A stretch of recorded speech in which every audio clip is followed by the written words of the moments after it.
मेरा नाम डॉक्टर सिद्धार्थ वॉरियर है। I am a neurologist. मैं डॉक्टर हूँ, मैं बॉम्बे में प्रैक्टिस कर रहा हूँ और पिछले 3 साल से कंटेंट बना रहा हूँ। न्यूरो साइंस पे कंटेंट बना रहा हूँ ताकि मैं बता सकूँ लोगों को कि उनके दिमाग में क्या हो रहा है, ब्रेन कैसे काम करता है, एंड ये जानना ज़रूरी क्यों है। आई फील कि सबको एक हक होता है खुद के ब्रेन के बारे में पता होना। उससे जो एम्पावरमेंट मिलता है, that is the role of my content. और इसके पीछे क्या रीज़न है कि आपने ब्रेन में ही क्यों अपनी स्पेशलिटी करी? ये तो थोड़ी लंबी कहानी है। When I was in school मुझे साइकोलॉजी में बहुत इंटरेस्ट था कि लोग ऐसे क्यों बिहेव करते हैं, why are we the way we are. तो इसमें मुझे काफ़ी क्यूरियोसिटी होती थी कि ह्यूमन बिहेवियर पे।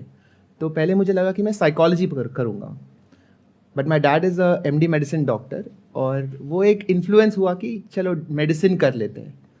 बट वो साइकोलॉजी का जो क्यूरियोसिटी है वो हमेशा रहा मेरे साथ।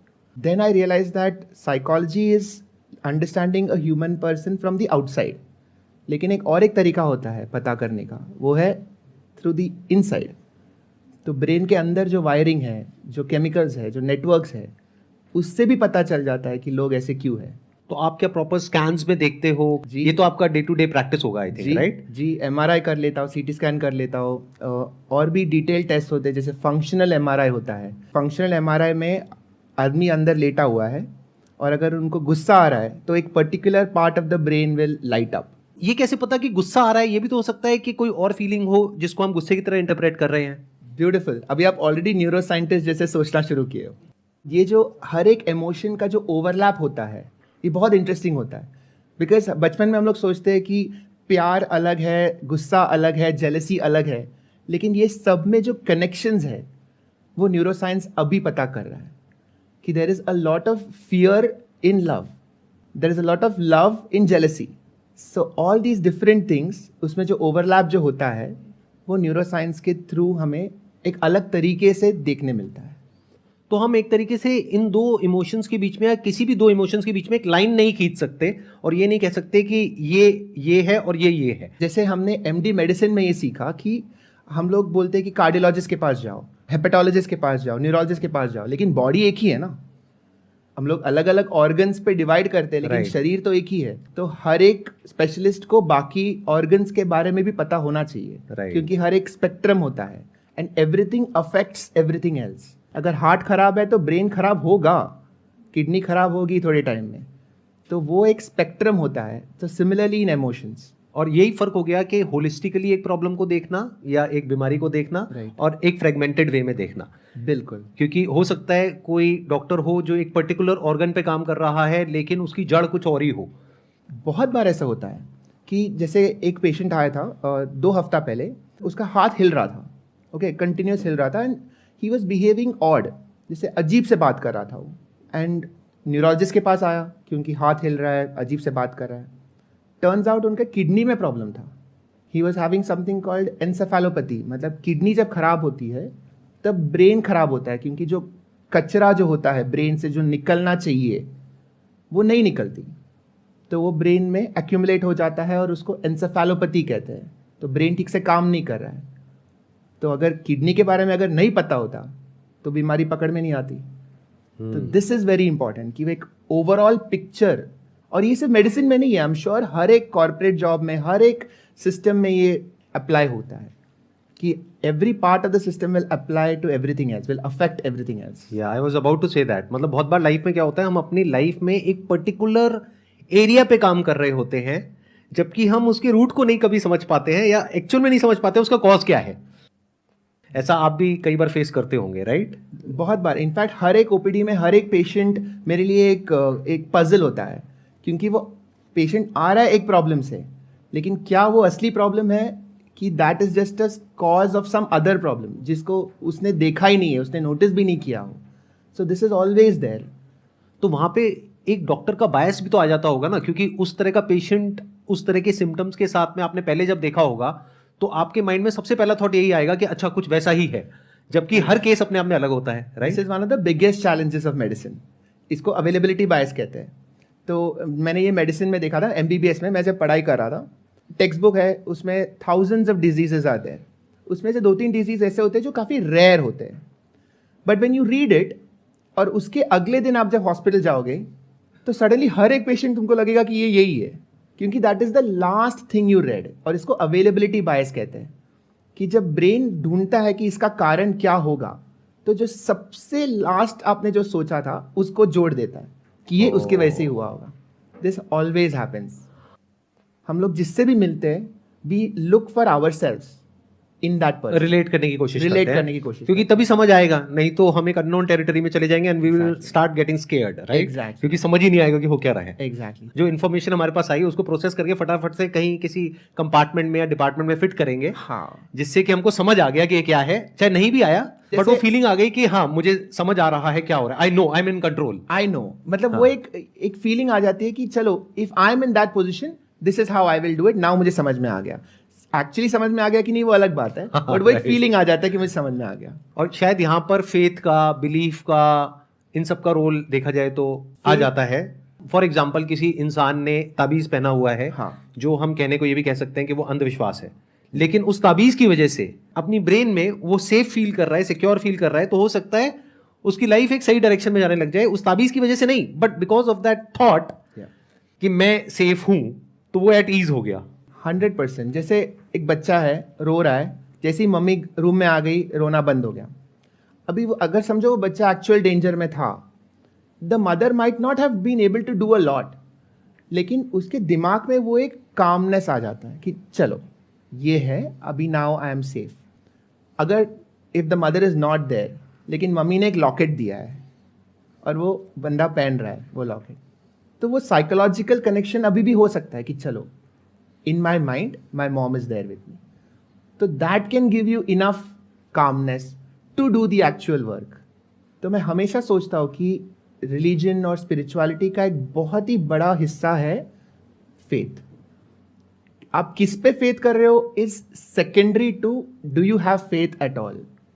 Faith is more important. तो अब थोड़ा सा टॉपिक को चेंज करते हैं, बिल्कुल, क्योंकि इतना डीप ना हो जाए कि सारे डूब जाएं और सब सो जाएं, लोग लेट जाएं, उनके मुंह से झाग निकलने लग जाए और फिर आपको उनका इलाज करना पड़े. तो अब वापस से उस पॉइंट पे आते हैं, यानी कि जो आज का एज ग्रुप है हमारा, that is between 18 to 20 years. तो इस एज ग्रुप में जो एक कॉमन क्वेश्चन है, जो सबकी प्रॉब्लम है और जो बार बार एक क्वेश्चन मेरे से पूछा जाता है, वो है फोकस कैसे करें अपनी अटेंशन को, अपने ध्यान को कैसे वहां पर लगाएं जो हम करना नहीं चाहते लेकिन करना पड़ रहा है, यानी कि पढ़ाई लिखाई, और वहां से ध्यान कैसे हटाएं जो करना तो चाहते हैं लेकिन उसको करने से कुछ होने वाला नहीं है. कुछ मिलता है थोड़ी देर के लिए प्लेजर, लेकिन लॉन्ग टर्म में उसका नुकसान होता है. तो ये बहुत ही एक कॉमन प्रॉब्लम है. इसको अप्रोच करते हैं साइंटिफिकली. बिल्कुल, कि फ्रॉम योर पर्सपेक्टिव आपके पास में इस प्रॉब्लम का क्या सोल्यूशन है, मतलब क्या किया जाए, क्या सजेस्ट करेंगे आप बच्चों को? मैं सबसे पहले कहना चाहता हूँ कि ये आपकी गलती नहीं है. सबसे पहले thank you, you are very welcome. क्योंकि घर पे सारे यही सुनते रहते हैं ना कि तेरी गलती है. तो पहली बार कोई ऐसा इंसान आया, वो भी एक डॉक्टर, इतने बड़े डॉक्टर, जो कह रहे हैं कि आपकी गलती नहीं है, तो इसका मतलब ये नहीं है कि आप वो करते रहो जो आप कर रहे हो. ये नहीं कहा है इन्होंने, तो आगे भी पूरी बात सुन लो. हाँ, मतलब सिर्फ इतना क्लिप एडिट मत करना, आगे भी है. ये आपकी गलती इसलिए नहीं है कि जब आपका ब्रेन इवॉल्व हो रहा था over the last 50,000, 1 million, 10 million years से, उसका प्रायोरिटी बहुत अलग था. उसका प्रायोरिटी था सर्वाइवल. एंड सर्वाइवल के लिए 2-3 चीज़ें इंपॉर्टेंट है. खाना, दोस्त सपोर्ट के लिए कि कोई मारने आए तो, कम्युनिटी, पार्टनर, स्पीशीज़ को आगे बढ़ाने के लिए, और कुछ डेंजर है तो उससे दूर जाना. बहुत ही सिंपल है. आज के ज़माने में एग्ज़ाम देना ये इम्पॉर्टेंट है कि नहीं, हमारे ब्रेन को कैसे पता? क्योंकि एवोल्यूशनली एग्जाम करके कुछ था नहीं. तो you are telling your brain कि एग्जाम इंपॉर्टेंट है, बट ब्रेन देख रहा है कि अगर मैं नेटफ्लिक्स देखूं तो मुझे एंटरटेनमेंट मिलेगा, मुझे मज़ा आ रहा है. और मज़ा आना इज़ अ गुड थिंग, क्योंकि मज़ा आने के लिए एवोल्यूशन ने काफ़ी कुछ किया है. हाँ, मतलब किसी को मज़ा आया था तभी आप यहाँ बैठे हो.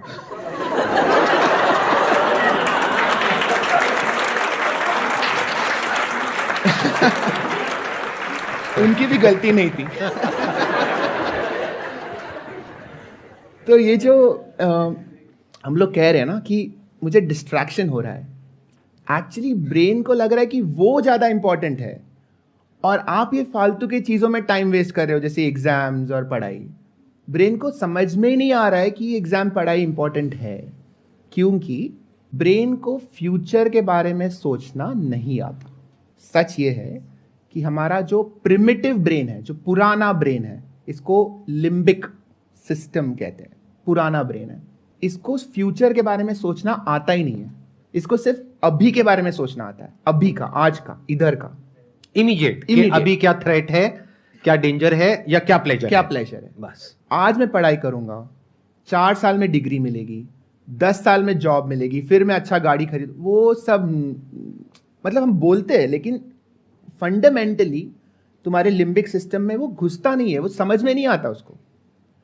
और आपका सारा जो इंस्टिंक्टिव डिसीजंस होते हैं, इमोशनल डिसीजंस होते हैं, ये सब लिम्बिक से आ रही है।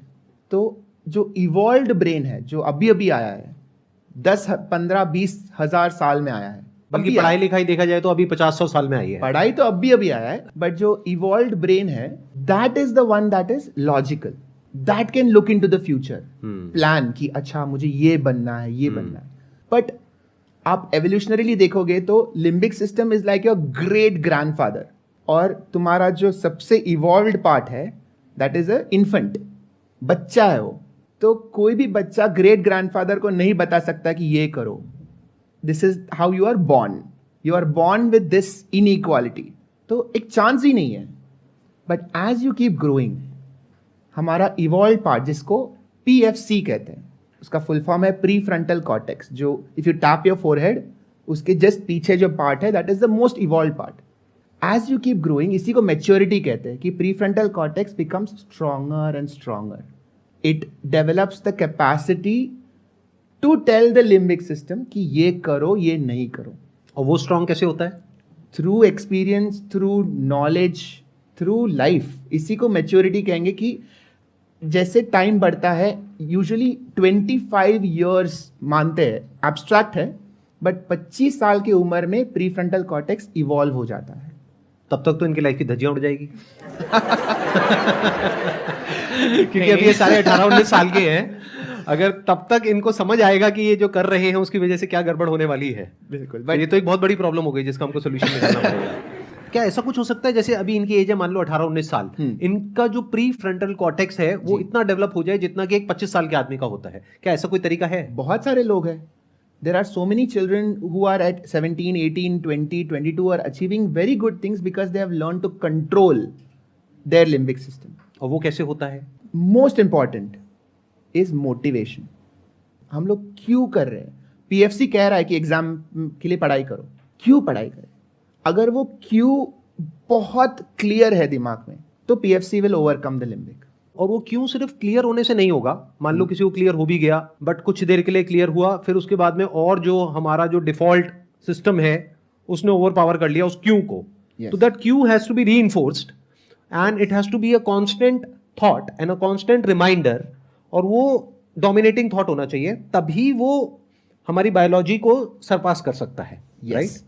दोनों बायोलॉजी है, ऐसा नहीं है कि एक बायोलॉजी और एक नहीं है, बट जो लिम्बिक का क्यू है, द लिम्बिक का मोटिवेशन है, वो 1 बिलियन ईयर्स से हो रहा है। अगर आपने सुना होगा practice makes man perfect, the limbic has been practicing for 1 billion years. आप एग्जाम के लिए प्रैक्टिस कर रहे हो 2 महीने से, क्या कंपटीशन है ये तो हो ही नहीं सकता। So the more you practice that motivation कि मुझे ये करना है क्योंकि दैट मेन रीजन आप बार बार रीएनफोर्स करते जाओगे, तो that PFC can overcome the limbic. So there is no clear cut finish line. जो फिनिश लाइन है वो हमने बनाया है, एक कहानी है कि एक एब्स्ट्रैक्ट फिनिश लाइन हमने बनाया कि चलो ये हुआ तो खत्म। Trust me, I have given more than 25-30 exams, और हर एग्जाम के टाइम में मैं सोचता था कि बस ये एग्जाम अगर क्लियर हो जाए तो लाइफ सेट है। बट वो नहीं होता, बिकॉज एग्जाम के बाद you are still struggling. There is a new struggle. There is always a new struggle. But ये उसी को समझ आता है जो उसको अचीव कर लेता है। Exactly. हाँ. क्योंकि मैं जब 12th में था, MBBS फर्स्ट ईयर में था, मुझे लगता था कि ये अगर एग्जाम क्लियर हो जाए तो I am done, but that is not true. अभी मैं कॉन्फिडेंटली बोल सकता हूँ कि ऐसा नहीं है। नहीं, बट 2 अलग अलग प्रॉब्लम्स हो गई, एक हो गई हैप्पीनेस प्रॉब्लम, हाँ, एक हो गई सर्वाइवल।